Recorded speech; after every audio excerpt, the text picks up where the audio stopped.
Welcome to Talk Cosmos, the show where Sue Minahan and her panel of guests bring you insightful conversations to awaken consciousness for soul growth. Come journey with us through astrology's energetic cycles and get ready to understand your path in the cosmic roots of the stars.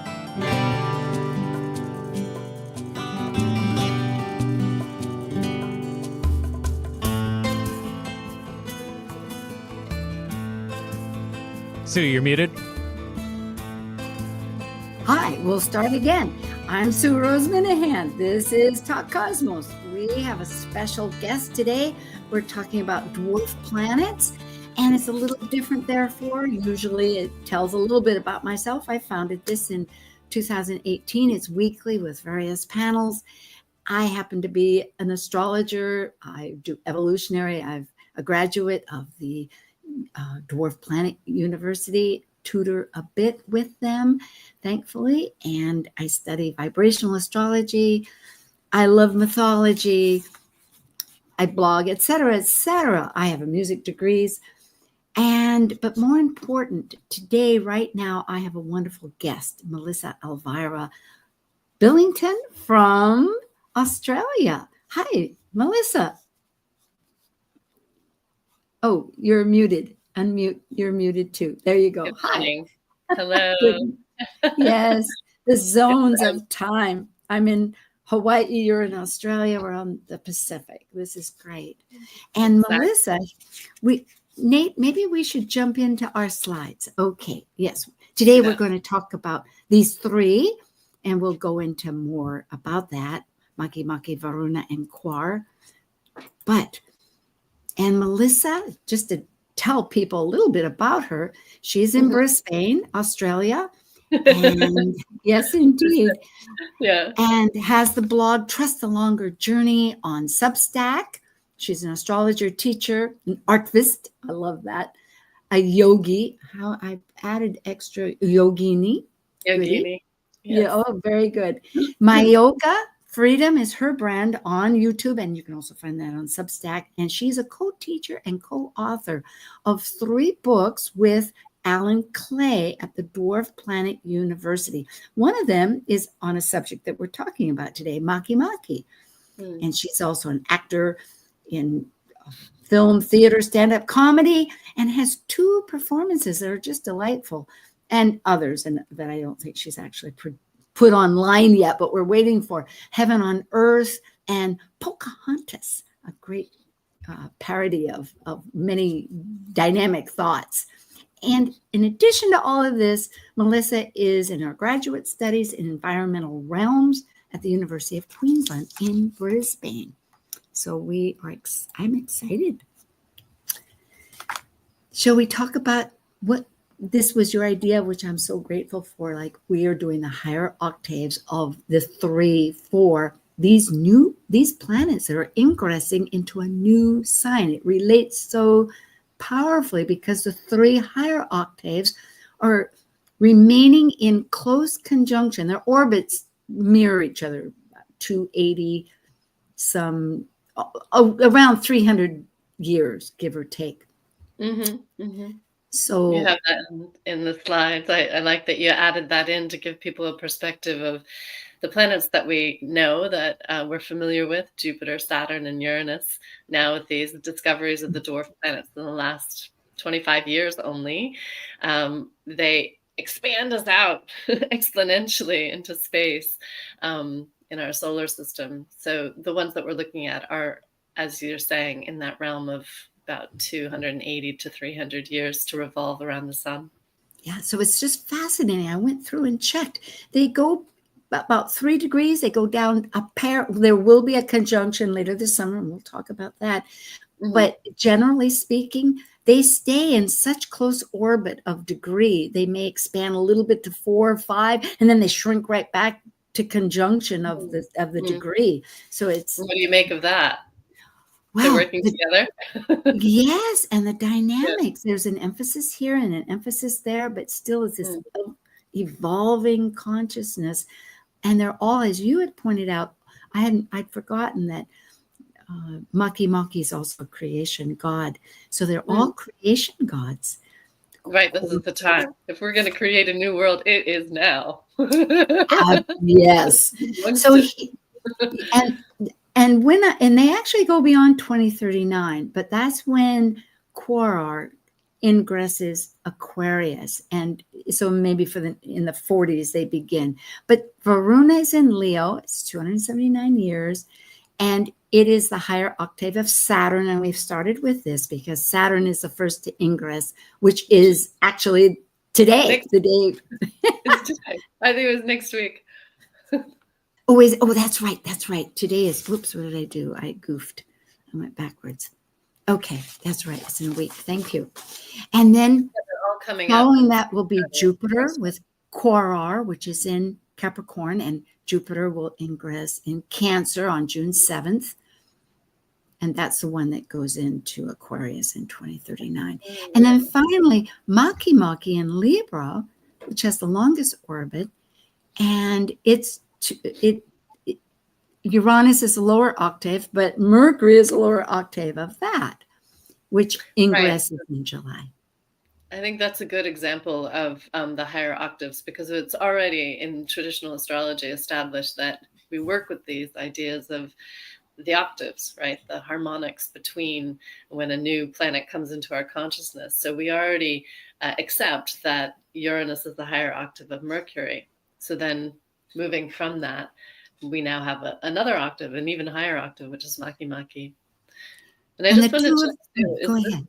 Saturn, is that May 25th? Or am I forgetting? Was that in April? Oh, yes, it's May. Thank you very much. My apology, folks. No, it's okay. May. Yeah, all these also to bring in, Mercury and Uranus rule, as is thought, astrology. So that's really an exciting dynamic too, which is a cultural thing. We will expand more. Now, a few of these illustrations are from the Dwarf Planet Astrology, or the University, Dwarf Planet University. Their website is, and I'm sorry it clipped that, but it's dwarfplanetastrology.com. And they happen to be having a class, which we'll show at the intermission at half hour after that, when the next class is coming up. So just to give credit to this wonderful university that both Melissa and I. We were both at from the start. We were. We started with Sedna. We did in 2021. Yes. In fact, I think it was earlier. Classes before that. He had 2 classes of Sedna in 2020. It was. Yep. Or even earlier than that. Yes, indeed. It's been a little while. Right. So there's various ways to work at this, but Saturn and Aries, what I had thought we might begin speaking is the possibility of spectrum of realities. It's so expanded. And Saturn and Aries, what if it leads to responsible autonomy? You have any? So, yeah, I mean, I suppose just clarifying that what Saturn is about, right? Authority. And I think we can say that we have been, to some extent, relying on external authority and on some kind of consensus reality. And I feel like with all of these shifts, we have an opportunity to rejig that into a shared, co-created, collective reality. Yes. And within that, then Saturn going into Aries, the internal authority, or the autonomy, right? Mm-hmm. Yes. Aries is action. It's concerned with your own motivations, and it's necessary. It's necessary to evolve, to become a new identity. And it can change at any particular time. If it doesn't work, reshift. Essentially, that idea of your autonomy can have some accountability, which really relates to Saturn. And these in turn reflect over to Varuna in Leo, which again is an enormous dwarf planet archetypal energy of sovereignty. And with Leo, that echoes it. It supports that idea so much. So we had talked, and I'm not sure, you need to guide me on timing for the overall show because you're the expert in that realm, but did you want to mention at all about the shift of Saturn, that we've been in Pisces, and what has that meant? And we could, of course. Yes, it has been for 2.5 years. In the last couple of years, and that might give a sense of what's happening next week. Well, that's true. We're still within it, aren't we? Because it is May 25th. You're correct. Yeah. And water, because Pisces disintegrates, and so it's prepared us, as you say, to break down that idea that we're always looking outside of ourselves for, because it's deconditioning ourselves. That's the beauty of it. Disintegration and deconditioning, I think, are really great words, and so that primes us. Like, we can see it. Things fall apart. The authorities, we're not trusting them anymore. It's not working anymore. It's disintegrating, and we're deconditioning ourselves from that being the way to go, right? And I love the idea that that Varuna is the higher octave, because Varuna, as we've learned, is about the sovereignty we have within us that we create through doing something that we love over and over, that people will then look at us as having that mastery, also the nobility. And so if we are responsible in our autonomy, that also relates to our integrity of credibility, which has nobility and has sovereignty. And Varuna will be in Leo for the 14 years, and it actually stays in Varuna for much longer, I think. Yes, because they're farther out, so they're really embedding the qualities. It's not like Saturn, which is every 2.5 years. Yes, and it will shift, exactly, which we bring up to. But there is that feeling sort of up-leveling, of going from the ones that are closer in, they move us through, and yet the ones that are farther out reiterate it in all of the other, right? Yeah, large, exactly. Personal versus the transpersonal ideas of how we interact with the worlds that we reflect too.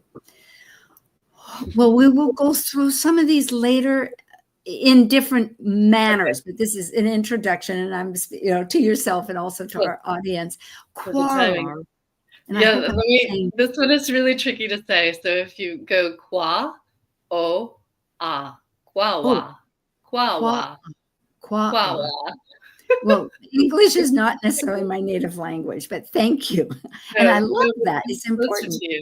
It's coming from the Tongva people in what is now called Los Angeles.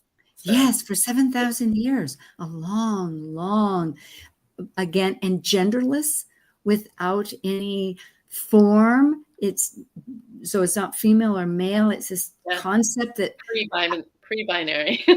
Yes, it brings material form. There's a couple of ideas of the mythology, but still, it's a wonderful. Thinking about Jupiter, which is so much of a perspective and opinions, and it makes sense that this is relating to something that is more visionary in that perspective oriented. And what I heard at our last iteration of this course, that we don't have this course again until the beginning of next year, because it was one of our first ones this year, is that queer people are taking it as their God, because it is that non-gender, non-binary, the singing and dancing a new existence into reality. Exactly what we need. And there's so much to share and to learn about the planet itself, and the idea that the queer population has taken this on, because really it shows that within ourselves, that the higher consciousness realizes we all embody what we've called the feminine and masculine, or the yin and the yang, or the assertive and the receptive energies. It's like in Kabbalah, it's just a consistent interaction, because I've always think that as one leads out, you're receiving what you embrace, and those that are being interacted with may return not just receive, but maybe assertive in how they respond. So it's a dynamic. So I love the setup that you've created here of what are the spectrum of realities, and then within these octaves, almost like a musical, we're looking at sort of a musical score, right? Like Saturn's maybe a little bit more like keeping the beat, and then he's upgrading to Varuna, and now Jupiter. I don't know what instrument Jupiter would be, something. With a lot of overtones. The violin. I played violin, maybe violin. Yeah, you're more a musician than I am. You can make there's tones and tones. They're all the same octaves, but they go up and down. There's many, like on the keyboard, there's 88 keys, and you go from the bass to the treble. Yes, in Jupiter and Cancer, again, we're in Gemini right now. So what we've done, just for our audience sake, is that these are the planets as of when the last one will be Uranus in July that we'd mentioned in the beginning. And so at that time, all of these will have ingressed into the new signs. So we're talking about it in Cancer, because Gemini is very information oriented. Connections is to label, to define not define, but to understand our surroundings, but it's also between the spiritual and the material because of the twins, Castor and Pollux. Yeah, I wasn't remembering that. I love that. So one is in the sky and one is more earth-based? Yes, well, Castor was mortal, and when he died, Pollux wanted to be with him, and they were kindred spirits, twins. Right. And so, long story short, Zeus said, okay, fine, you can be. And there's various ways, but one way is they visit the underworld of the mortality, and then they elevate up to the higher consciousness of the heavens and spirit. And so it's that reflection of not being one of the same, but integrating, which all of these planets now, as we're realizing, and particularly with Saturn and Neptune in Aries, when they're combined, it's very mystical. But in Cancer, it's our roots and nurturing. Which so much reminds me of my roots, because where I grew up on the East Coast of the U.S., people would say roots. And here where I am now, people say roots. So just to translate your roots, your roots, your roots, your roots, your foundations, right? So indeed, exactly, and nurturing. So there's a lot. All of these have enormous dynamics that astrology and shows. This one, for one, we'll be talking about more as Jupiter goes into Cancer this coming month in June, actually. But because what is our roots? It can be our childhood. It can be your nation. It's your story. It's your emotional story. Your sense of tribe. But we can change that. We can change our story. We can expand that idea.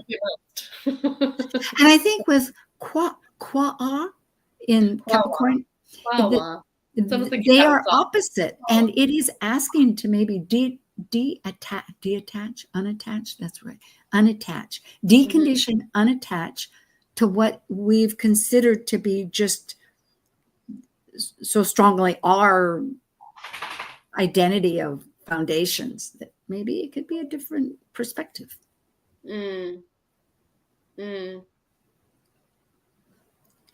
And perhaps, as it's been mentioned too, there's that intellect that's can be so strong, but imprisons us because we only think in linear terms. If we use intellect that way, rather embody that instinct, that nature. We might have to expand to something more like simultaneous time. My husband's been talking about parallel universes for quite a while. Right. Yeah. We're going to need to jump into one. Yes. So here's another one of Makemake, and it is a slide. It says up on top, Dwarf Planet Astrology, and there will be a class. You can find out about this this is devotional focus, and it's a higher octave of Uranus. And here we have Mercury, which happens to be the dispositor of Gemini. So in other words, these two, this octaves will be very entangled in supporting each other. And Mercury goes 3 times around the sun in a year, and it retrogrades. So we're going to have a lot of new energies to contemplate on this. But let's talk about Uranus. Well, you had mentioned before that Uranus is traditionally known to, be connected with astrology itself. Yeah. Oh, yes, yes. And I also love your Talk Cosmos logo. The second O could be Uranus, right? Because it absolutely has an Saturn and Uranus. Yeah. Yeah. So I love that visual for people, because I mean, probably lots of people who would be watching this would have a sense of the planets, and yet I often realize that there's so much in outer space that we just don't generally know, like the fact that Uranus goes the other way from the other planets and spins on an east-west axis. So when we talk about Uranus being, out of the box thinking, innovation, sudden changes and shifts, it's partly coming from the physical characteristics of the planet itself.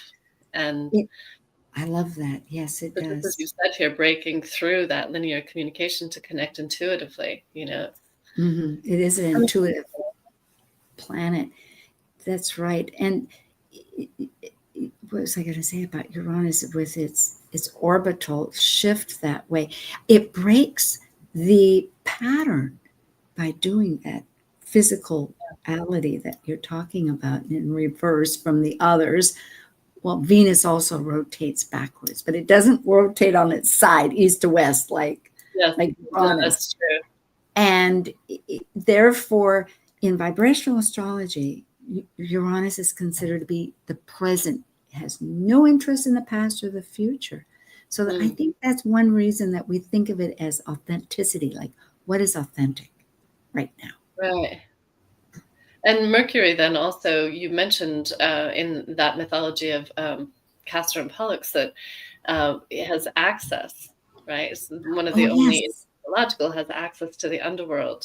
And so there's movement, this ability to go between. And it almost feels to me like the vertical in terms of Mercury, and then Uranus is kind of going outside. So then when we expand out to Makemake, maybe what it feels like to me is this is the fractalized. It's multidimensional. So we're in our octaves currently going into kind of like 2 or 3 dimensions. Makemake is taking us multidimensionally of is what we see in the smallest detail is going to be also representative of the wider picture, the eagle's eye view. Bird's eye view. I'm glad you threaded all that together, because as a mythology, Makemake is from Easter Island, and there was a floating skull that came, which Melissa and I know we took Alan's class, and you can study it too, or online. But there was a floating skull that came, which is so Saturnian, isn't it? It's the skull of all time, the bones. And in some ways, it also goes with Mercury, which is looking at the bricks or the stones of there's many analogies here. But the point being that the cult goes into a bird cult, because on the island off there, it involves this teamwork. There is the individual's dream of a certain individual in their tribe that is going to be the contestant. But the contestant chooses a servant to swim out to the island to get the tern egg, which is shark infested, and come back, go up a cliff, and the first one to get there wins. And for a year, their tribe gets all the eggs, the tern eggs, so there's sustenance, and they're nurtured with all their needs, and they can meditate. And it's visionary. It's collaboration with a mentor and a servant. It's teamwork. It's, my goodness. It's also one of our really significantly ecological gods. So Haumea as well, Makemake, because a lot of people know of Rapa Nui, Easter Island, as, they cut down all the trees. It turns out, with more recent scientific investigation of I think it's environmental DNA, that the rats ate the trees. It wasn't the people. However, still an awareness of what are we doing with our world? How are we relating to it? Because in the Makemake myth, the people ate all the eggs, they ate all the birds. And so 3 times he had to come back and teach them how to have a much more sustainable and relational way of being with what feeds them, with what keeps them alive. Oh, Melissa, with your emphasis now studying environmental realms at Brisbane, I am so glad to hear that. And on a very modern note, Haiti, unfortunately, is like has experienced this unfortunate reality where they too had taken away the forest. I know we have to break in a moment, and fished the seas, because I took a class in 1990 at college and environmental, and it was something to remember. Okay, we'll come back, folks. I am with Melissa Elvira Billington. This is Talk Cosmos, about star goals with the dwarf planets and the higher octaves. Stay tuned. Just be a moment. See ya.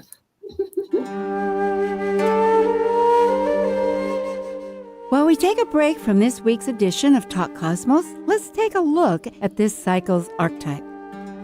We're currently in the period of Taurus. By leaving a cycle based upon initiation, the energy of Taurus integrates spirit into a solid form of matter that is tangible and physical. It's an earth sign, concerned with self-sufficiency and the values to maintain the strength of a life form throughout its survival.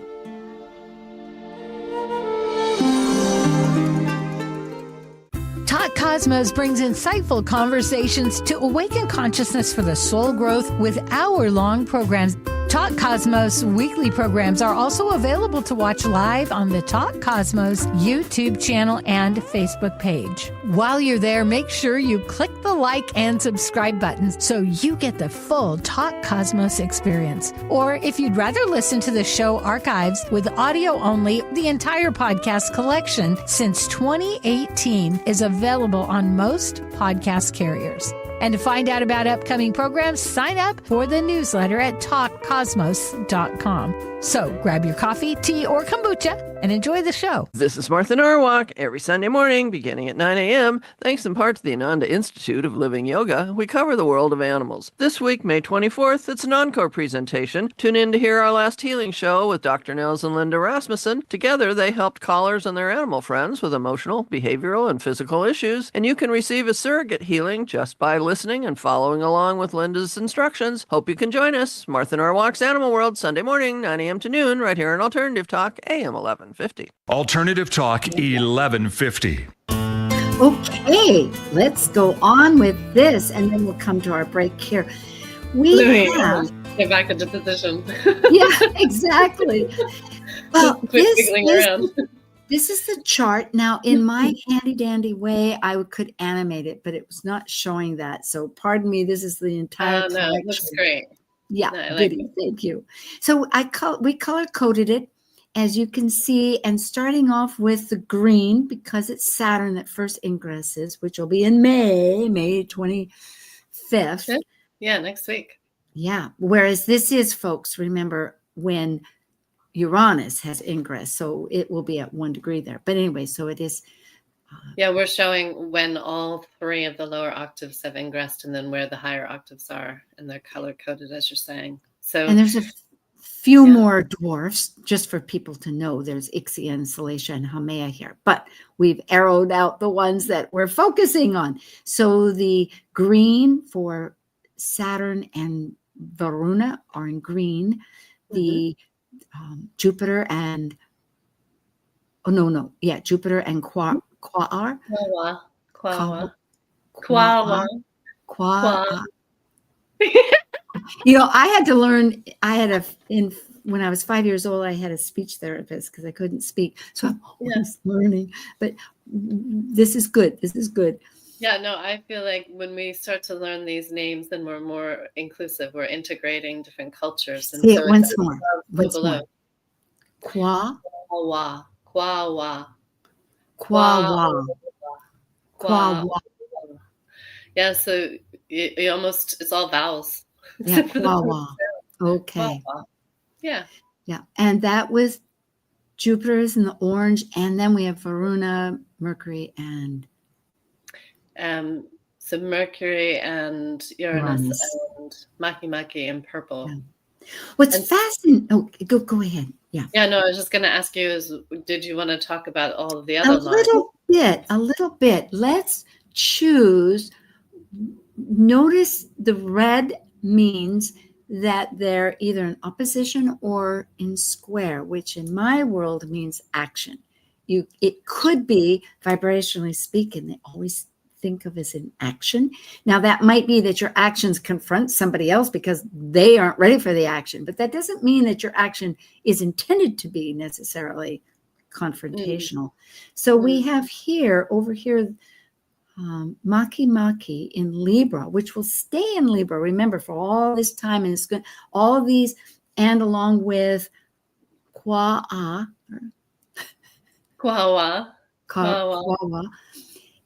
So they're interacting, which means that's what we're deciphering here. It's creation. It's how we sing and how we dance and how we put together our cultural teamwork of visions.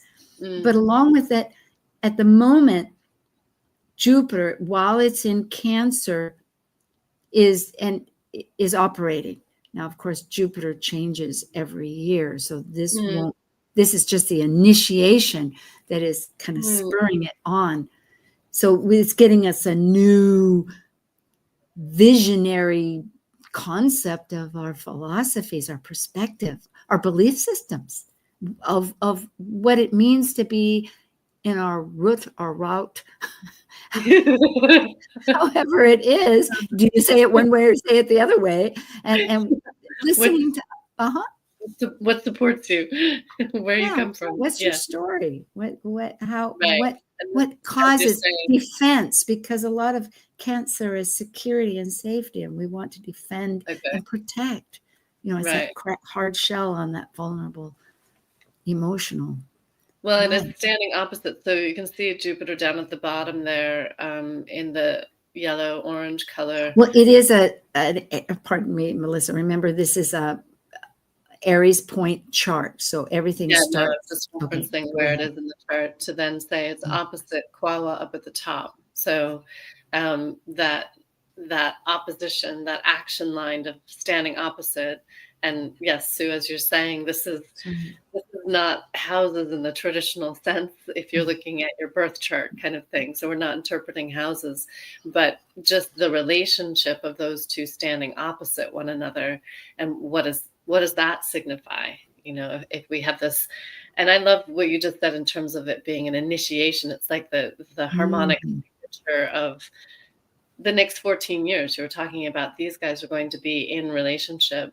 The lower octaves will shift because they move faster, but the higher octaves are going to stay in relationship and in these signs that they're moving into for the next 14 years. And many, many people in many different ways, scientists and artists and all sorts of people are saying, we've got the next Saturn cycle, basically, the full revolution, 30 years to get it together if we want to persist on this planet. That's right, because in Aries, it's a seed point of the whole zodiac. That is true, along with Neptune that just entered it, which leads me beautifully. Look, folks, at the green there with the little arrow at Varuna, and Saturn there in early Aries, because it's also in this interesting dynamic with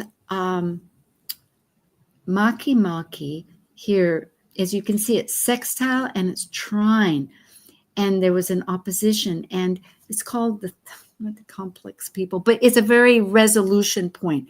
That point is a resolution between the opposition, which is what? Varuna is our nobility and our sovereignty, meaning the hope.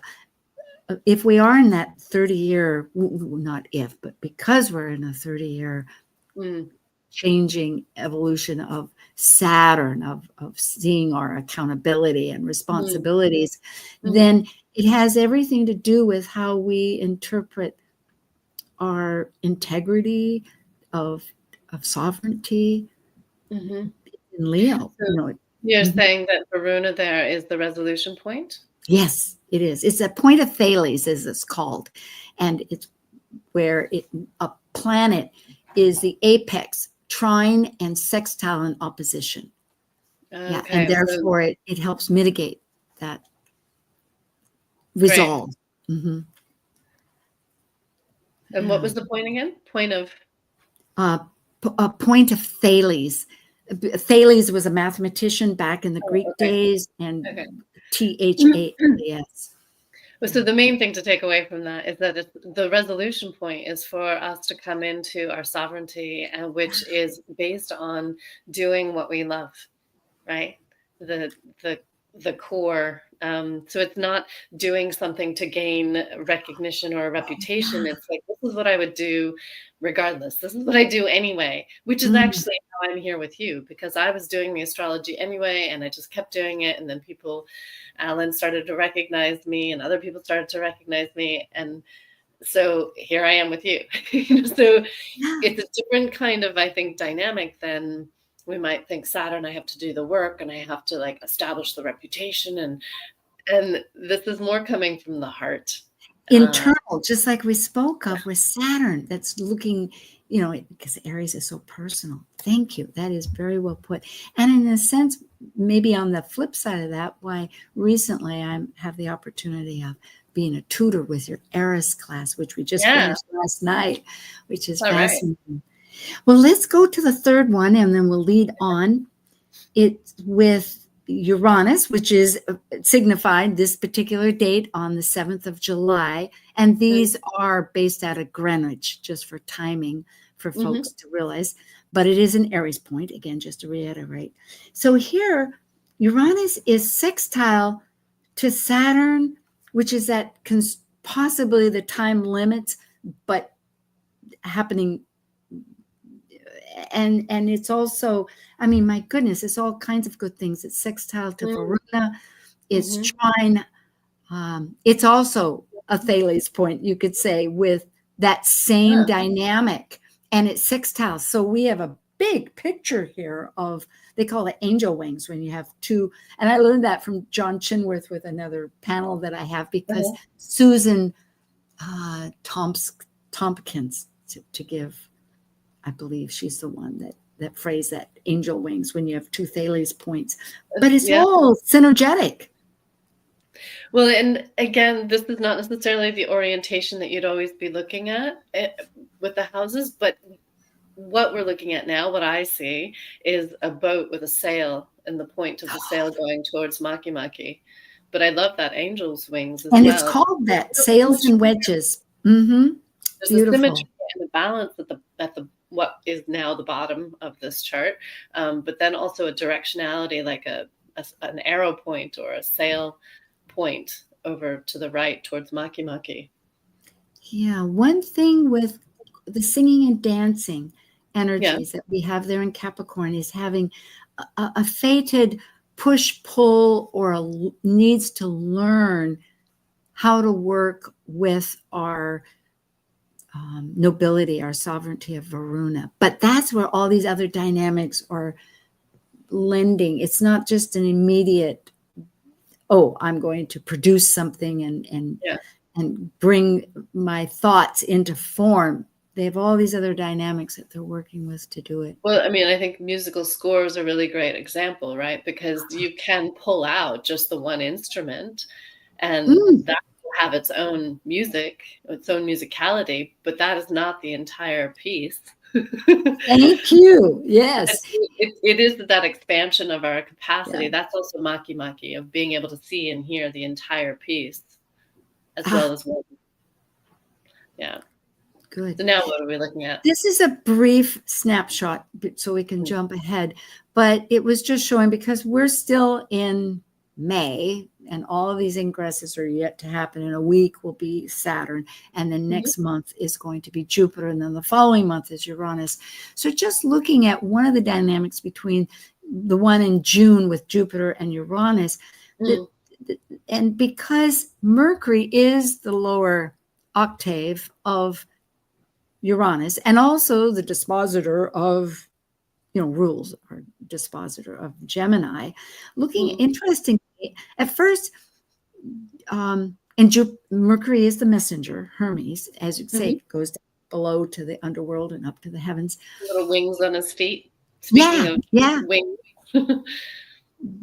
And it's right next to, when in Jupiter ingresses, they're right next door to each other, 1 degree, they're conjunct, so they're communicating. And then in the next month, it jumps over to Varuna. But interestingly, it will then retrograde, and it'll go back over here to Jupiter and come across. So in other words, it's really doing as a lower octave, we're going to, in that retrograde, just to give an example of how Mercury is going to be working in the future.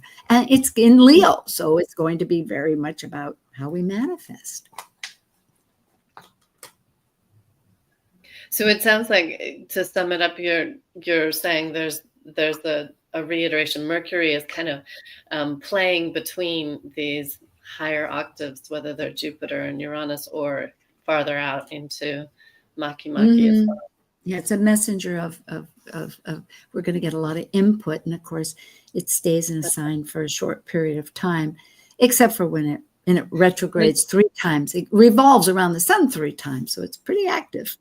And there's just I don't want to speak for the world, but I can probably safely say that most people are feeling an overwhelm of information and what to trust and what is true. And so Mercury with information is not necessarily giving us context, whereas Uranus kind of gives some insight, and then Makemake is that contextual. Yeah. So Mercury is kind of going, this and this. What about this and this? And it will, right, exactly. Connections. It's connections. And it is communication in all realms. And most interestingly, right now we have Jupiter. There's so many doors that are switching, like the parallel universes we're talking about, because we have Jupiter of our perspectives and belief systems in Gemini, which will end in going into the nurturing Cancer. But meanwhile, Uranus, which is in Taurus, which is more of our survival and resources and values, is going to go into Gemini for 7 years. Well, let's go on. And it's often places. Yeah. Oh, here we are. Yeah, this would have been at the halftime, so we'll kind of speed through this. We have a bit, but we're working great. Melissa Elvira Billington in Brisbane, Australia. Again, you can find Melissa on Substack. That's her name, Melissa Elvira Billington. You can go right back to this slide too, because you'll have access to it. Or at YouTube, My Yoga Wellington, and myself, Talk Cosmos. Dwarf Planet University with Alan Clay right there is dwarfplanetastrology.com. And Makemake will be on June 14th. And it's a devotional focus. And Varuna, the higher octave of Saturn, is going to be in August 26th. So get ready. These are 6-week courses, so they start on those days, and very reasonable and interactive. You really have 6 different, quite a few.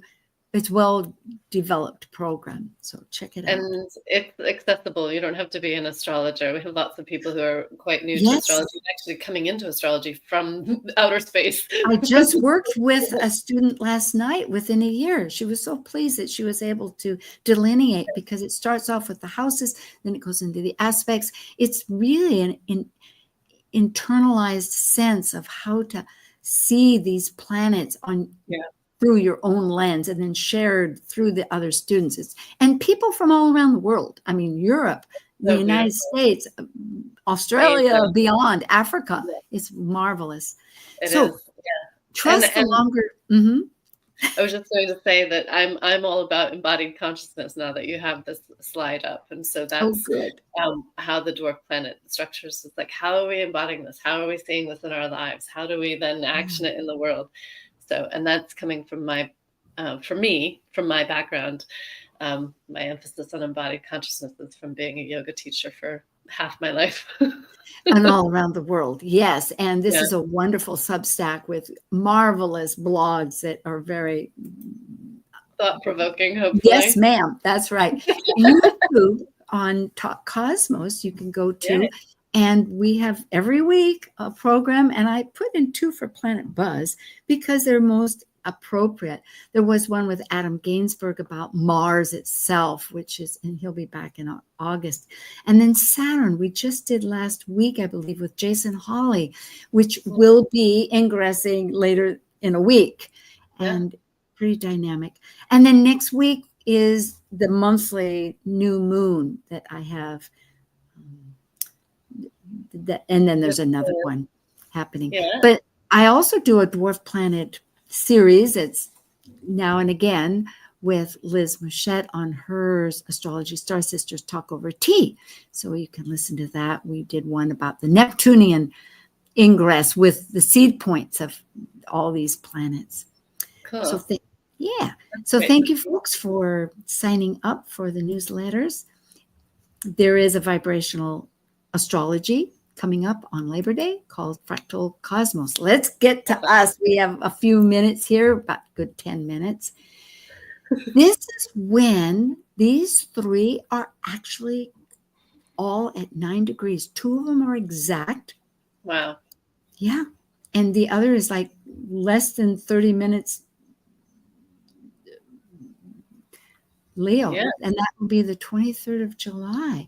And I just left what it was in here. But again, we have those angel wings, the sails and the kites, as you had mentioned. And there's still that T-square with Jupiter.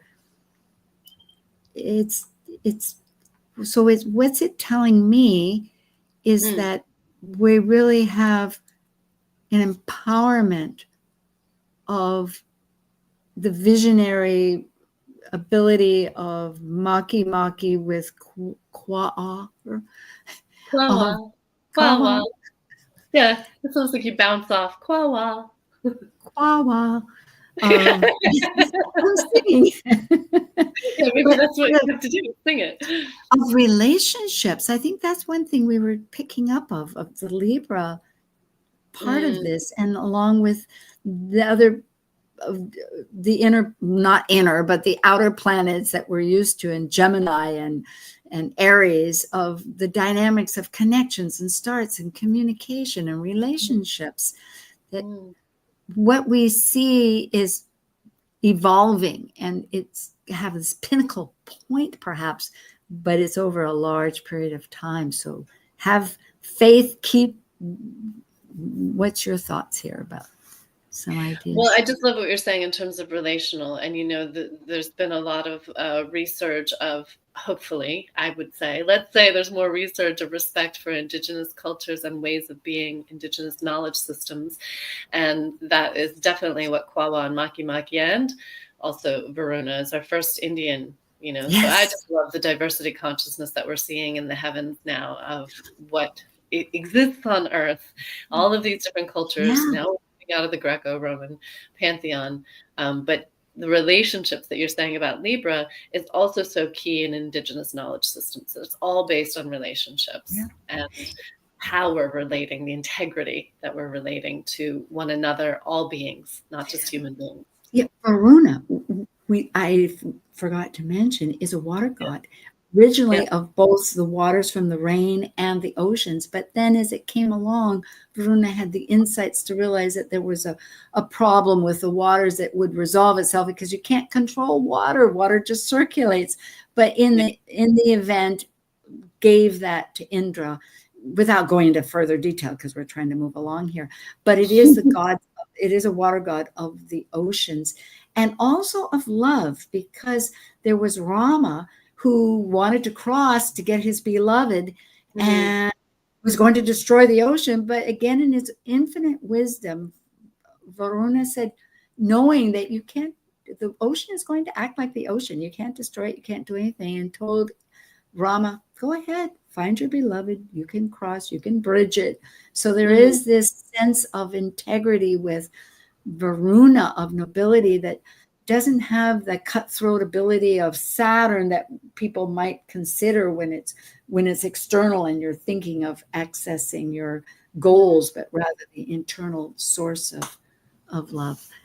And I just want to add on that. I absolutely feel like I need to say that if you haven't seen the film Ocean with David Attenborough, this will give you a very strong Varuna sense of what Sue's talking about in terms of the love.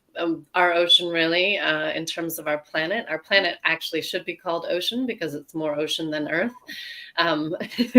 In terms of its volume, in terms of of what covers the planet, we have more ocean than Earth. And we are doing tremendous damage to the ocean with bottom trawling, and it needs to stop.